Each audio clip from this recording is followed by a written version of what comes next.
Napoleon বলেছিলেন, তোমরা আমাকে একটি শিক্ষিত মা দাও, আমি তোমাদেরকে একটি শিক্ষিত জাতি দিব। তো নেপোলিয়ন যদি আজ বেঁচে থাকতেন, তাহলে হয়তো তিনি হয়তোবা আফসোস করতেন, অথবা দুঃখ প্রকাশ করতেন, অথবা তিনি নিজেকে আত্মহনন করতেন।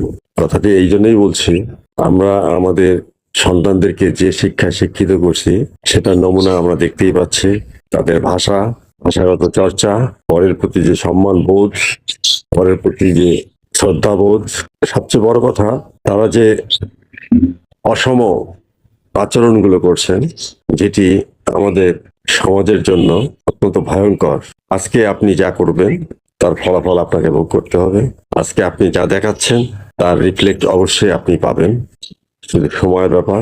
আমি চাই না আমাদের সন্তানরা বা বর্তমান প্রজন্ম উচ্ছন্নে যাক। তারা সঠিক শিক্ষায় সুশিক্ষিত হয়ে একটি দেশের হাল ধরবে, একটি দেশকে শাসন করবে, একটি দেশকে সামনের দিকে এগিয়ে নিয়ে যাবে।